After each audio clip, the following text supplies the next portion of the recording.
Welcome to the Positive Sports Podcast. I'll be your host this evening, Ed Montana. Alongside me today, my brother Alex. You know, I've often wondered. You're not gonna ask me how I'm doing? No, I've often wondered, like, what would you do? And I've never said this to you, but I've always wondered what would happen if I just started doing the show like you weren't even there. Like I just said, alongside me today, my brother Alex. Now, about the World Series, like, what would you do? You'd be like, hello? No, I'll wait for you. I'll tag right along. I'll play fifth wheel. I'll play wingman. One of these days, I'm going to do the entire podcast and not ask you any questions. I'm just going to go solo with you sitting right there, just to see how long it takes you to go, hey, how about you let me talk? As long as I don't fall asleep, then you're doing all right. That would be great, though. If I fall asleep, then we're doing the podcast and all of a sudden you're snoring as I'm talking about baseball. Yeah. You know what? I forgot today. I forgot the light. Oh shit! So it's kind of dark. It is. You want to start talking? I'll put up the light. No, not really. So go ahead and talk about the World Series or I don't football. The World Series. Well, my prediction was a little off, right? I picked the Astros 4-1. It's gonna be close. And it's not quite. I feel like the Astros just played possum. They like they lost 7-1 to the Yankees in the ALCS, right? And they're in. Whoa. Let there be light. I look like a ghost now. You look much better with the light I look on. like I wonder what Sam Darnold would say. If he's watching this podcast. It looks like two ghosts. It looks like the New England Patriots defense. By the way, he may be fucked up in the head forever. Sam Darnold. Dude, it's the way that defense is playing, man. There's a few guys that are going to be. Well, that and then to come back the next week after being the meme of the week, and come back and play like that versus the Jaguars. It's kind of like and to be put on the spotlight, all mic'd up of him saying that. I don't know, man. Well, we'll go back to football. But you were saying about the Astros. You feel like they're playing possum? Yeah, it seems that way. I mean, they look dead the first two games of the World Series. They look out of it in the first game of the World Series, and this is with their top pitchers, right? Mm-hmm. So it's like, and then all of a sudden they just turn it on, reel off, 2-3 in a row against the Yankees, now 3 in a row against the Nationals, and yeah. I fought the Baby Shark song for the Nationals. I mean, that alone deserves a loss. I'll tell you what, I'm glad we won't hear that thing anymore. No, we won't. I thought that was kind of silly. Now, did you see the Astros trolling the song? Oh, jeez. Now that was clever. I haven't seen it. Yeah, that was good. That was good. I'm about to check that out. I kind of like It's funny because last week we did the show before the series started, right? And we both predicted that the Astros would win. I predicted in 6. You predicted in 5. But both of us thought rather comfortably, right? Yeah. And today, they're up 3-2, coming back to Houston tomorrow night for tomorrow night's Game 6. And we are in the same spot we were a week ago, where I think, and certainly Vegas thinks, the Astros are comfortably favored to win the World Series. But my, oh my, how we got here, right? Man. Game 1, Garrett Cole finally loses a game. His first loss since May. The first time the Astros have lost one of his starts since July. And then Game 2, the wheels really fell off. Hats off to the Nationals, right? They played good fundamental baseball. They took the base whenever they could. They were stealing bases. They bunted. They did all the little things. But look, at the end of the day, this Astros team is just too good. They're just better than the Nationals. When you go position by position, player by player, and it's proven out. I mean, the Astros bullpen has been, I think, the key difference. They've just been absolutely lights out. And they went up to D.C. and rattled off 3 straight and took all of the pressure, all of the quote-unquote pressure that was on them, and turned it around I want to say by about the 5th inning of Game 3. It seemed like Yeah. halfway through that game, all of a sudden the Nationals felt the pressure of, we're playing a better team. And it's just gone on from there. Yeah. I think the difference in the series right now is Game 5 and Max Scherzer not pitching. I mean, it's what if, right? Anything could have happened if Nationals could have still lost if he pitched, but I mean that's pretty. Ross wasn't bad. He wasn't terrible. But he's not Scherzer. Right, know? but he's not Scherzer. And there's a certain amount of confidence that comes with having your ace on the mound. Yeah. So, I mean, that's kind of like the turn. I mean, a swing game. I mean, I wonder how bad of a neck injury he has. I wonder, Because, that's... I mean, this is a swing game. I mean, Scherzer is a gamer. I mean, he lays it all out there. Yeah, he does. So I was surprised because I'm with you, right? This is a guy who, bunted a ball off his face and wanted to keep pitching or whatever. So, he is a tough guy, and my guess is that whatever back or neck spasms he had were pretty damn bad. So for him to bow out of a start. I guess we're gonna assume it's over tomorrow night, Tuesday. I think obviously that's my assumption because I said that last week. But I don't think it's a gimme. If you look at the pitching matchup, really the favorite for tomorrow's game itself is the Nationals. Strasburg has been lights out in the postseason. Verlander, not so much. Yeah. Right? Verlander pitched well in one of the games against Tampa. Then got blasted in the next game with Tampa, in his second start with Tampa. He didn't do well in his start, one or two starts against the Yankees. Right. And he didn't do well in the first start against the Nationals. So, if you're talking about which pitcher's hot, I think it's pretty clear that it's Strasburg. And, the saying goes, in baseball, momentum is your next starting pitcher. Right. That's momentum. Yeah. So I don't think it's a foregone conclusion, but I do think the Astros are going to win. I think it's going to be a competitive game, and we'll see. Yeah, we'll see what happens. I mean, I've been high on Strasburg for most of the season, Yeah, you have. But I don't know about tomorrow. That might be the one time he doesn't come through for the Nationals. It's tough. It's always tough when a team sees you twice in such a short span. Right. In less than a week, they're going to see him twice. That tends to favor hitters. Yeah. But the Nationals just saw Verlander as well. So, both teams are riding that advantage, so to speak. Right. Both lineups will benefit from that. What did you make of the whole strike zone thing last night? There was a lot of chirping about the strike zone yesterday. Yeah, it's I think it sucks. I'm gonna say this again, man. It's bad for the game. I don't like it. It's annoying. I mean, the strike zone is there for a reason. There's balls that are outside the strike zone being called a strike.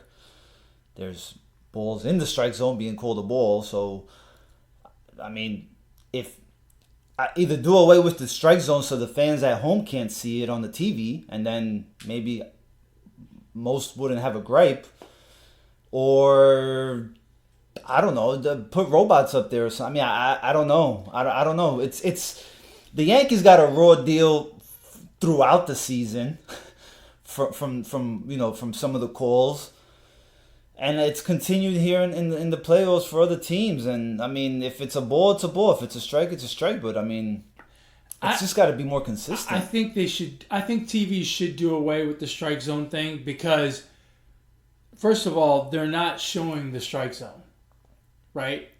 The strike zone that they're showing is what they interpret the strike zone to be. And if you've noticed, the strike zone is in the same place for every batter.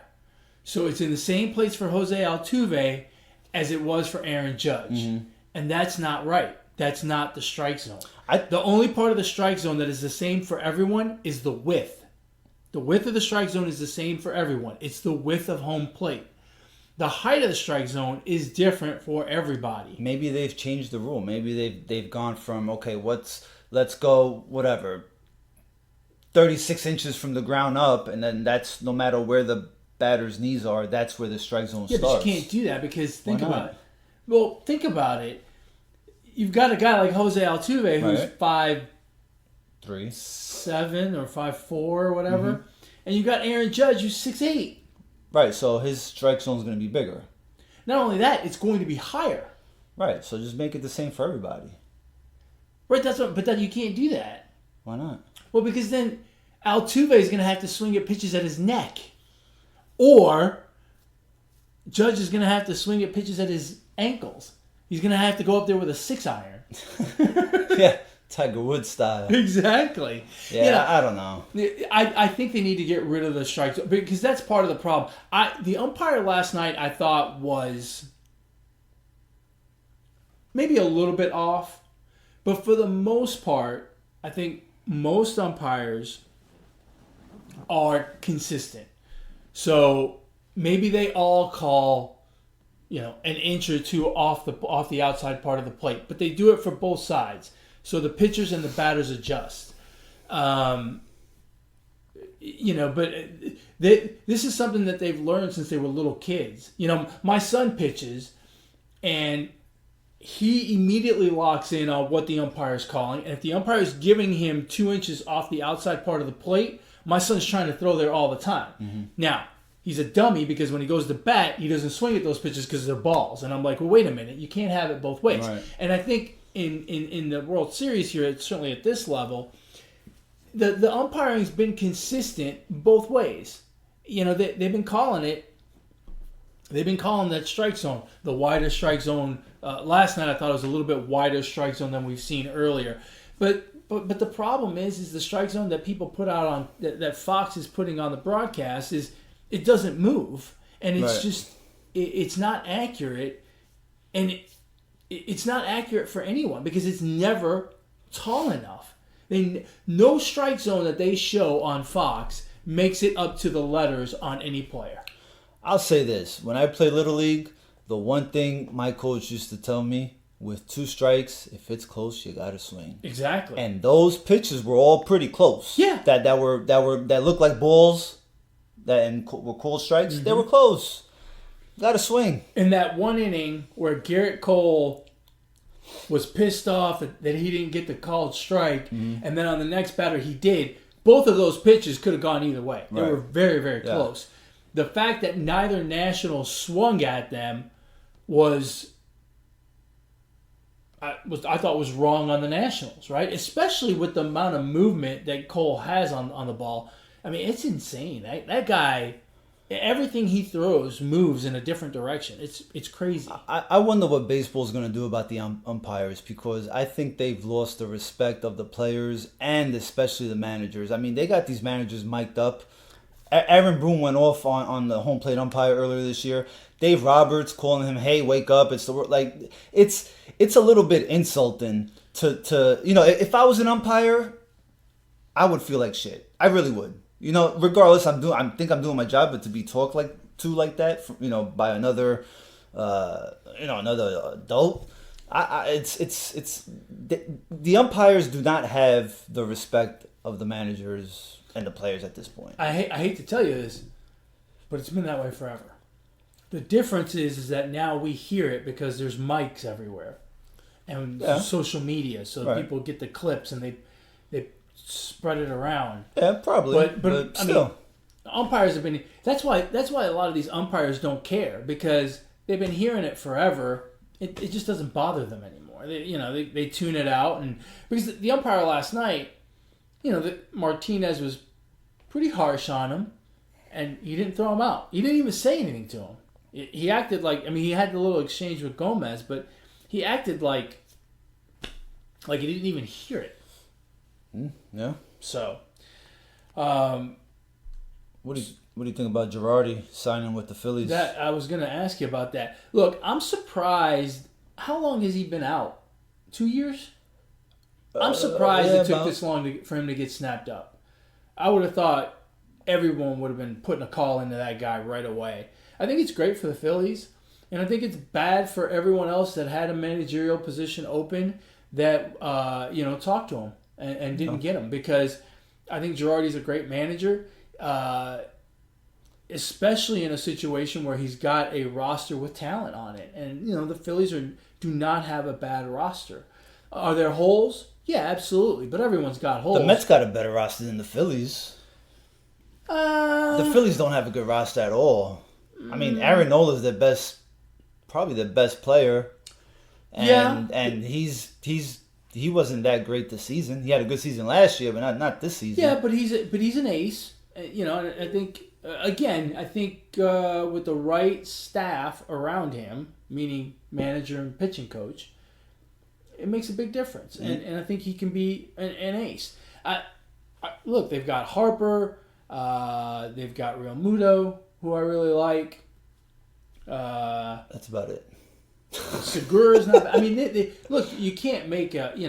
No, I understand, but not every team is going to be an all-star team. Oh yeah, but let's be real. They're not a good team. They finished in 4th place. That's not a good team.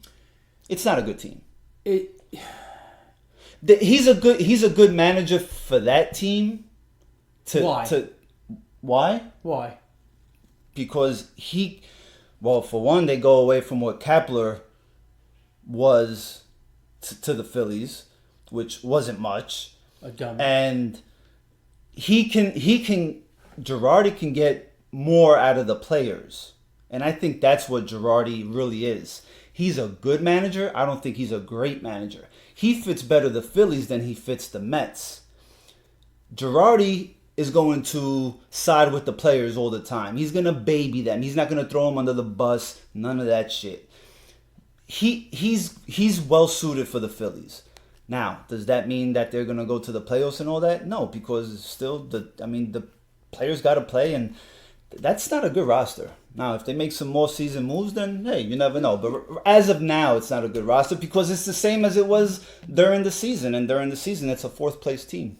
Right, but it sounds like you want to have your cake and eat it too. Do you place the blame on their performance on Kepler or on the lack of talent? Lack of talent. Well, then, I mean, at the end of the day, that's who plays on the field, the players. Right, but there is, especially in baseball, there is a lot of managerial stuff that goes into it. It's in baseball, I feel like the manager and his staff have a tremendous influence on getting the most out of their players in terms of putting them in the right positions, making the right decisions as far as when to pull a pitcher, when to hit and run, when to bunt. I think there's a lot of opportunity to do that stuff. And I think Girardi is very good with a roster that has talent of managing the egos, managing the clubhouse, doing the right things on the field, and getting the most out of the talent that he has. And that's why I think he's good for the Phillies. And I thought he would have been great for the Mets too, because I think both squads have talent. They just have guys that didn't really get the most out of it. I blame more of the Phillies' 81 and 81 season, or whatever their record was. I think it was 81 and 81. 4th place finish. I blame more of that on Kepler than I do on the lack of talent. I don't think that the NL East, the Braves are good, the Nationals are good, the Mets are good. I don't think the Phillies are that far behind that they should have been, basically watching the season happen from mid-July on, which they did. And again, they faded again. Mm-hmm. And to me, when a team fades, it's a manager that can't motivate the guys in the clubhouse, can't keep them going through the dog days of July and August. And that's why I think Girardi is going to be a great fit for the Phillies, and I think he would have been a great fit for the Mets. That's why he was good in New York, because he could handle the pressure, he could handle all the egos, he could handle all the attention, and manage his team through the storms, which is what you need to do. And that's part of the reason why I think teams like the Padres probably didn't even talk to him, right? Because they figure we don't have the talent to pay this guy. They actually have more talent. They have more talent than the Phillies. Not than the Phillies. Yeah, they do. Machado and freaking Tatis Jr. Okay, and what else? They have other Hunter Renfroe, outfielder. He's good. Not as good as Harper. They got Harper's not that good though. Come on. I know you don't like him, but Harper. I don't like him, but he's not that good. I mean, 246 average is not good to me for a $300 million player. take away the salary. No, we can't take away the salary. No way. Salary has a lot to do with it. I mean, his stats are his stats, whether he's getting paid $1 million or $30 million. Yeah, no, that's a huge difference. I mean, whatever he's getting paid, $30 million a year. I mean, he's expected to perform. Plain and simple. Bat a little more than 246. The Phillies have a pretty good roster, and I think Girardi's going to get a lot more out of that team. We'll see what moves they make. Have you heard anything about who the Mets are going to get? I have no idea who they're going to get. Not even a whisper? I don't even know. I mean, regular season doesn't start until March or April, so they got time. Yeah, but you kind of want to get someone in there and figure it out. Because you got to start making off-season moves starting it doesn't matter tomorrow. It really doesn't matter who the manager is. Thursday. It doesn't really matter. I mean, at the end of the day, the players got to go out there and perform. Doesn't matter why do they have them? I have no idea. I don't know. That's a great they wear a question. Uniform. That's a great They're question. ready to play. Yeah, I don't know. I mean, why don't they just wear suits and ties like, the NBA coaches? I've always wondered, but to me, it's one of the cool things about baseball, but I have always wondered why. You know why? Back in the old days, they, the player manager thing was much more common. I mean, right. And when I say the old days, I'm talking about like 1800s, 1880, right? Like before they had black players in baseball. Way back then, right? 1800 BC. Yeah. But, no, I think the manager makes a big difference. I think it's going to make a big difference for the Phillies. I'm curious as to what the Mets are going to do. The Mets have traditionally gone the cheap route, which, even though they immediately mentioned Girardi, I knew they weren't going to get him because the Mets do not. The Mets never spend money on a manager, so it doesn't surprise me. But we'll see. Hopefully they'll do something. So do the final say. Astros win it tomorrow night? Or will we see a Game 7? Yeah, I guess they finish it off. I don't know, man. 3 straight at home, only scoring 3 runs in those 3 games for the Nationals. I mean, that's got to be. And now you gotta travel. Yeah. Away. I don't know. It's gonna be tough. I said it last week. Astros in 6, so of course I think they're gonna win tomorrow. Yeah. Of course they're gonna win tomorrow. Of course. I said it a week ago. That's right. Just call me Nostradamus. Did you catch any football over the weekend? No, just the one game per usual, and that's about it. You know what's funny is we talked about this a couple weeks ago so there's 2 undefeated teams left, right? The Patriots and the Niners. Right. And a couple of weeks ago we talked about this, who was going to be the last undefeated team. I said the Niners would lose this weekend to Carolina. The Patriots I thought had it easier. I think they played the Jets and then the Browns. But lo and behold, they're still both undefeated. They're both undefeated. So we'll ask again. Who do you think is going to be the last undefeated team? The Patriots. I think the 49ers they don't have such an easy schedule. Well, the Patriots... They got the Ravens. I think they got the Chiefs, the Packers. They play some of the tougher teams. Next week, the Niners play the Cardinals. Right. And the Patriots play the Ravens. Right, on Sunday night. And, if I'm not mistaken, that game's in Baltimore. Yeah. So I think the Niners are going to be the last undefeated team. Really? Yeah, I feel like the Patriots are going to get tripped up by the Ravens. I don't see it. And then week 10, if they both survive, you go out into the next week. Let's see, what do we have? I think the Niners have a real tough The Niners schedule. play the Seahawks on Monday night. The Patriots have a bye. So if the Patriots can survive this week, then the Niners go down the following week. Mm-hmm. Well, I don't know. So that'd be interesting to see how it shakes out. What game did you watch yesterday? Your beloved Giants? Only the Giants. What did you think? I think we suck. I think Pat Shermer needs to be fired. That bad. That bad. Look, the Niners have Packers, Ravens, at Saints, Yeah, but Rams, that's further down the line. Yeah, I know, but I'm saying that they're going to lose one of those. And if we look at the Patriots schedule, they still have the Dolphins, Jets. There you go. Yeah, I think the 49ers will lose first.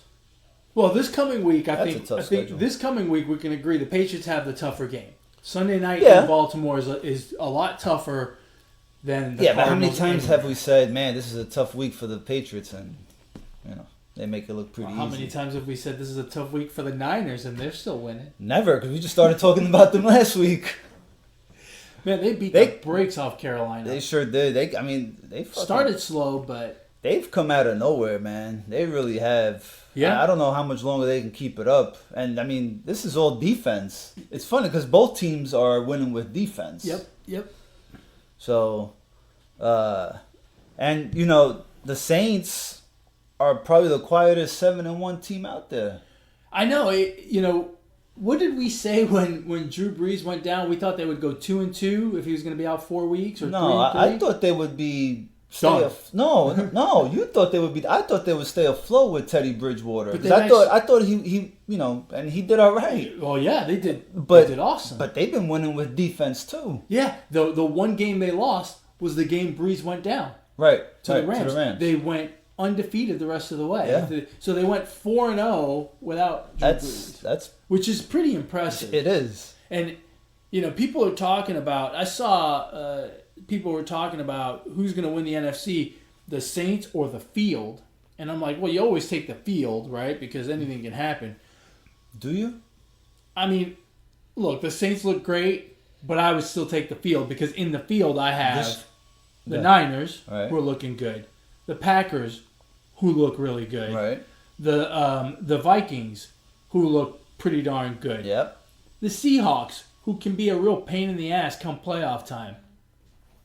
Those are 4 teams. This year, though? The Saints are 1 team. Yeah, this year, though, I think I'd take the Saints. Really? Yeah, man. I think... I mean, I'm no conspiracy theorist, but jeez. Here we go. Let me tell you, man, they owe them one. Oh, they owe them what are they gonna one. Do? Give them a touchdown every game? I don't know. Did we think that they were going to, the NFL owes them one, bro. Man, it's not like that. You're such a conspiracy theorist. All right, man. This is the NFL we're talking about here. Yeah. I wouldn't put it past. This is the NFL. This isn't your little mom and pop league. Well, that's what I'm saying. The shit is damn near. It comes off as being fixed. Only to conspiracy theorists like you. That's the same thing the Packers are saying. I'm telling you, or the Lions, or whatever. No. Yeah. I don't believe that. I do. The officiating, It's horrible. It seems like every single week, there's just all this talk about the officiating. It's really kind of, it's kind of sad that seems to be the only topic of conversation. So this season, I've usually when I watch, after I watch the Giants, I'll go ahead and watch another game, 4:00 game or whatever's local. But the officiating was bad in yesterday's game versus the Lions. And then, like all the other games, there's always something with the refs. Honestly, it's gotten to the point where I don't really care to watch because I've said it a million times before. Some team is going to get screwed from either advancing in the playoffs, going to the Super Bowl. Making the playoffs. It's going to happen. It's just every week there's something. I feel bad for the head coaches, right? Because they're the ones that get fired. Right, like we talked about that. We talked about this last week. Patricia out in Detroit, right? Like, now they got the win yesterday, but they could have kept skidding after that Packers game, and he ends up losing his job. He ends up getting fired at the end of the season because they didn't make the playoffs, and the owner thought they were good enough to make it. And part of it is because they went on a tailspin because the referees decided to call those hands to the face in that game against the Packers. Sometimes it does. It kills momentum, and sometimes it creates the wrong momentum, right? Well, here's the thing. The coaches are allowed now to challenge the defensive pass interferences. Fine. Cool. Challenge it. Worthless. But the refs can't I mean, what are they? I question now if they're actually looking at the replay, because some of these are clear as day that it's defensive, or it's not defensive pass interference, or it is defensive, and they don't change it. So what's the point of even challenging? We talked about. I think we talked about this a little bit last week. It seems like the referees have said we can have replay for in and out of bounds, knee down, fumble, not fumble. We can have replay for all these things. You are not going to police me when it comes to judgment calls like defensive pass interference. Yeah. And I think they've gotten together and said, we're not going to overturn any of them. Because at the end of the day, no one can interpret the amount of physical contact on a particular play. Yeah, could be. And I think it sure feels like that's what they've done. Yeah. But, such is life. And so are you off the Browns bandwagon now? Where did it make a stop here? I must have missed it. It stopped and said, everybody off. I missed it. It never came looking for me. It's unfortunate, right, that we're going to sit here and kind of bash on them after having to play the Patriots, who are, a great defense. But, look, yesterday, they didn't look prepared. They didn't look like they were ready to play. When you have a bye week and you're playing the best team in the league and you have, 3 turnovers in the first quarter? I mean, you just can't. You're not prepared. You're not prepared to play the game, and that's on the coaching staff, and that's on Kitchens. You can have all the talent in the world, but if you haven't prepared your guys to play, there's a problem there. Yeah. And, but again, that's what makes the Browns the Browns. I blame the hype machine, right? Because we got sold this bill of goods. Yeah. The Browns have all this talent. They're going to be oh so good. Nope, that's not the way it's looking. It looks like they're the same old Browns, and they still need a little more maturing to do. Well, I wish I would have put some money down on every Bills game. I've predicted their exact results, win-loss. So have you far. really? I have, yeah. Now, wait a minute. I need them to win for me to be 8 for 8. Now, we had this discussion, right? So our bet is 5-3 is a tie. Okay. Right now they're at 5-2. Is that right? Yeah.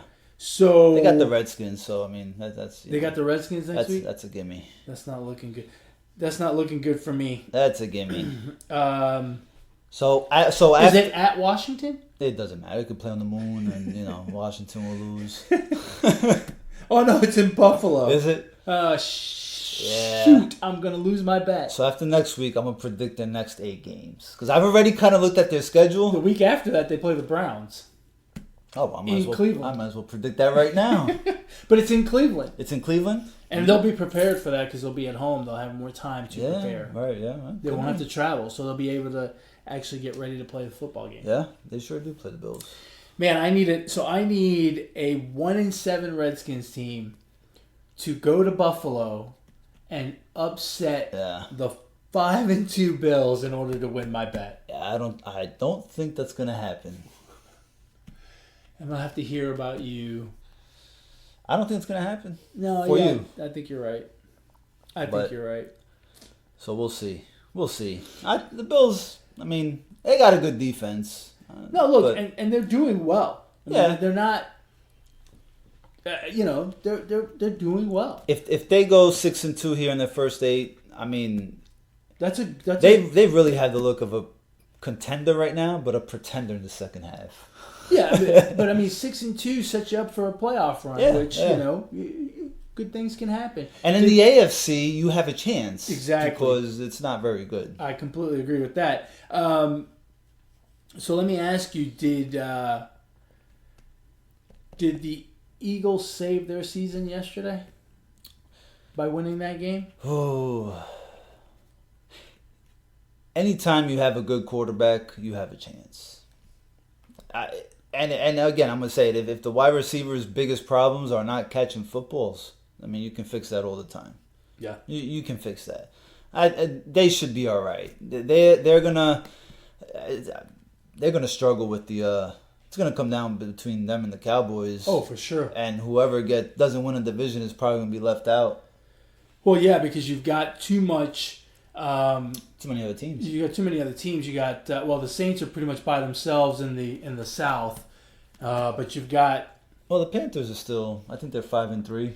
Are they 5-3? 4-3. 4-3. So yeah, they're still in the fight, but you got the Packers and the Vikings very clearly atop the North now. We're starting to get some separation there. The Lions are 3-1. The Bears another heartbreaker, just not scoring or making field goals. So they're 3-4. So things are starting to look dicey there. And then out west, you've got three teams out there, right? You've got the 7-0 Niners, 6-2 Seahawks, 5-3 Rams. Who the Rams are quiet at 5-3. Yeah. Because we expected them to be a lot more, but they've been not great. So. Yeah, it is win the division or bust, I think, in the NFC East. Yeah. It's been that way. It seems like it's been that way for a few years now. Yeah, I can't remember the last time two teams, maybe 11, when the Giants and the Cowboys both made it. Yeah, I don't know. I can't remember the last time two teams made it from the. It's a tough road. From the East. So. It's a tough road. And in the AFC, man, the Chiefs need Mahomes to come back. I mean, they need him to come back quick. It doesn't look like they did all that horrible yesterday with Matt Moore. No, they didn't. But they didn't. They didn't look like the dangerous Chiefs all game. You know what I mean? Oh, taking a quote from Baker Mayfield there. Is that what? Yeah. A while ago, he said, "I woke up feeling dangerous today." Oh. And that was completely unintentional. Yeah, I know. I can't remember, what the question was or where that led to, but it was like a meme, and yeah. Yeah, well, they are not nearly as dangerous without Mahomes. Without Mahomes, I mean, they're still good, and they've got that division, pretty much. They're pretty much in control of that division. The South is getting interesting. I think by far that's the best. It's just going to be two teams. It's the Texans and the Colts. It's the Texans and the Colts. Jaguars are 4-4. Yeah, that's cool. I mean, but the Titans are 4-4. They're only one game back. Yeah, but I think when we look at the quarterbacks, all four quarterbacks, I think Watson and Brissett are they're better than. They're the class of that division for sure. Yeah. So compared to Minshew and whoever Tennessee decides to go with on any given week. It's amazing that Tennessee, with the poor quarterback play that they've gotten, is 4-4. Their defense is like really good. Their defense is legit. Their defense is really good. So they've also had a bit of an easy schedule. They got the Browns, they got the Falcons. They beat the Chargers and they beat the Buccaneers yesterday. The Buccaneers aren't great. So they've got an easier schedule. The rest of the way, they got to go to Carolina, then host the Chiefs and the Jaguars, then the Colts, the Raiders, the Texans, Saints, and Texans again. So their second half is much more difficult than their first half. Did you see the Saints' schedule the rest of the way? No. Oh, man. Is it easy? It looks so pretty for them. I mean, they could really just go 15-1. Their hardest games are against the Colts and I can't remember the other team. The Colts and the Chiefs, maybe, but those games are at home. They play at the Crock-Pot. So they got the Falcons. Win. Then they have to, and that's at home. Doesn't matter where they play. God, Quinn's got to get fired soon. Hopefully at the next podcast we say Quinn finally got fired. I feel bad for that guy, but I mean, there's just no way. The writing is on the wall. He's a Black Monday casualty for sure if he doesn't go before the end of the season. Then they go to Tampa Bay, which traditionally they have not done well in Tampa. No, they have not. Then they host the Panthers. Then they get another matchup with the Falcons. There's another W. Then they host the 49ers. Then they host the Colts. Right. They have to go to Tennessee and to Carolina. Yeah, that's not a terribly difficult schedule. No. So. Huh? Did you hear the comments from Joe Flacco, who was upset with the play calling? Did you hear about this? I thought this was hilarious. No, not really. So late in the game, Flacco's still a quarterback? yeah. So late in the game, the Broncos get the ball and they get all conservative, trying to hold on to their 2-point lead or 1-point lead, whatever it was. They end up obviously giving the ball back to Indianapolis. Indianapolis goes down the field, and they don't get too close, but they get close enough for Adam Vinatieri to kick a field goal and win the game. Mm-hmm. After the game, he's all kinds of riled up. He doesn't understand why we don't take more risks. Hey, Joe, they don't take risks because of you. Right? You're the reason they're not taking risks. You're not that good of a quarterback. Yeah. Look in the mirror, bro. I thought that was hilarious. I'm surprised he still has a job. I know. I don't know who else their quarterback is. I mean, some other John Elway? I don't know. You know, he's probably got a better chance than Joe Flacco of driving him down the field. Denver's problem is John Elway. I don't know. He doesn't know how to put a team together. Apparently not. He really doesn't. Apparently not. The defensive side of the ball is great. I can see them losing Von Miller at some point. Well, yeah. Because they're giving up. They're probably not even giving up 20 points a game. I mean, defensively, they are good, but they can't score worth a lick. Yeah. And Joe, you are the problem. Come on, Joe's a Super Bowl winning quarterback, man. That may be. But he's a Super Bowl winning quarterback. So is Roger Staubach, but we wouldn't put him in to be the quarterback. Joe Namath is a Super Bowl winning quarterback. We wouldn't put him in instead of Darnold, although it might help. Well, he guaranteed, so I mean, he guaranteed a Super Bowl victory. Let's see. Are you looking at Denver's schedule? They've given up 24, 16, 27, 26, 13, 0, Damn. 30, and 15. Shit. I mean, they have not bad.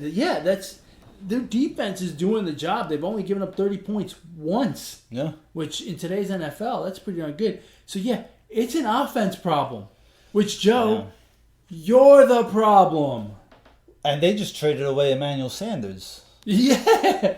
To the 49ers. That's another reason why Yikes. They're conservative. They're trading away offensive assets. Damn, the 49ers got Emmanuel Sanders. And the Patriots got Sanu. Sanu. Well, see, I don't put too much stock in that because they may not ever use him. True. Like, they traded for Brandon Cooks. He didn't get used none during that first year. In the second year, he did, but not, I mean, you can look at it two different ways, but I think the Niners trading for whatever was his name. Sanders is more valuable. But yeah, the Broncos are a mess. What else you got from the world of the NFL? Nothing really. Got nothing. Podcast number 99 for us. 99. Any famous 99s?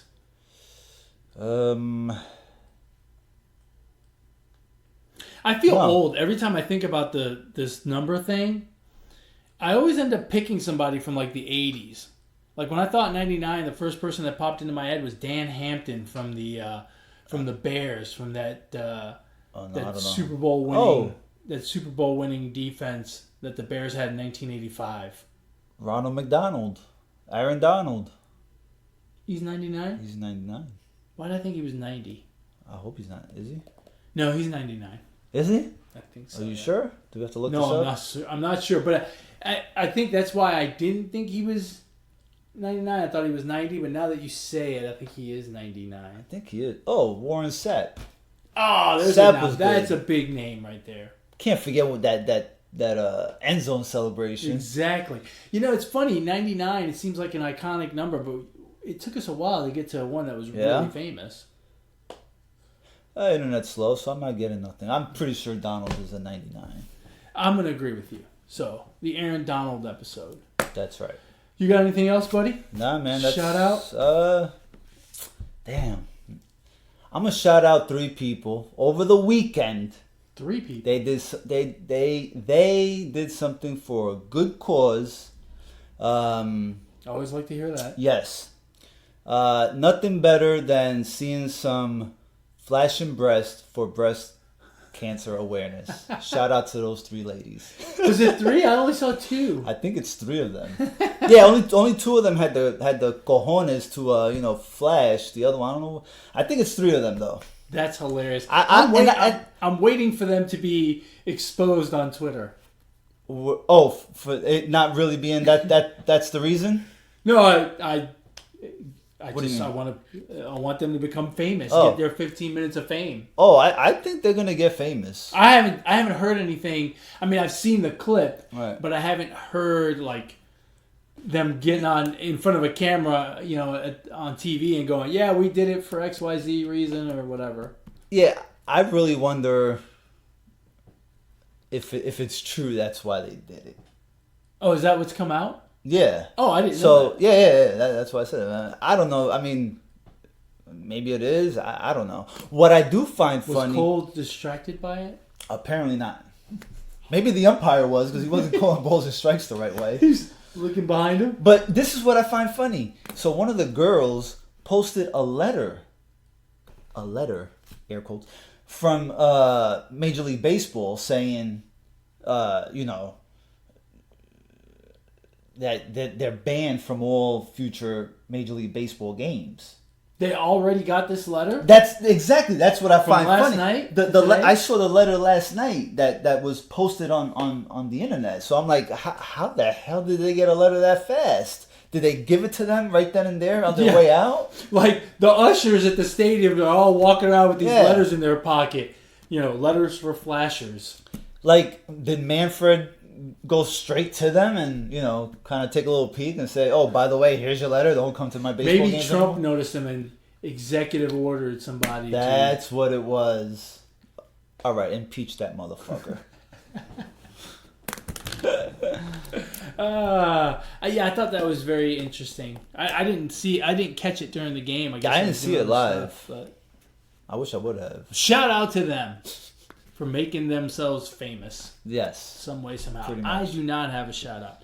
Shout out to Tiger Woods for winning a tournament and tying the record for most tour wins by anybody. 82 career victories, which in golf, if you think about it, that's a lot.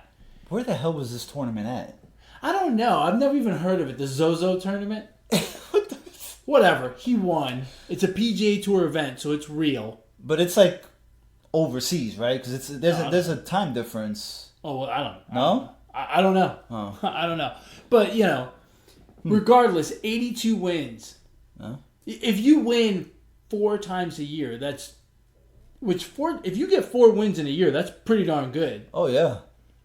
4 times a year, that's 20 years of winning tournaments. I mean, that's incredible when you think about it. Shit. Yeah, I mean, 82 is a big number. I saw a stat. If you add up all the players' wins in the top 10 right now, guess what the total is? 80? 79. Oh, wow. Tiger Woods by himself has more wins than the entire top 10 at the moment. Damn. That's impressive. Yeah, it is. It is. It's crazy. We that... forget how good he was. Yeah? Because it's, I guess, past his prime now. What's more impressive, that stat or his fall off? That stat. The stat? I don't. His fall off was because of injury and personal life. I mean, and it's not like he's not like Doc Gooden, who had 2 or 3 good years and then completely fell apart. He had a long run. Yeah. And his body started breaking down. And, maybe there were some extracurriculars as well that didn't help matters. But overall, it's not like he was a flash in the pan and fell apart. Yeah, So yeah. hats off to him. Alrighty, folks.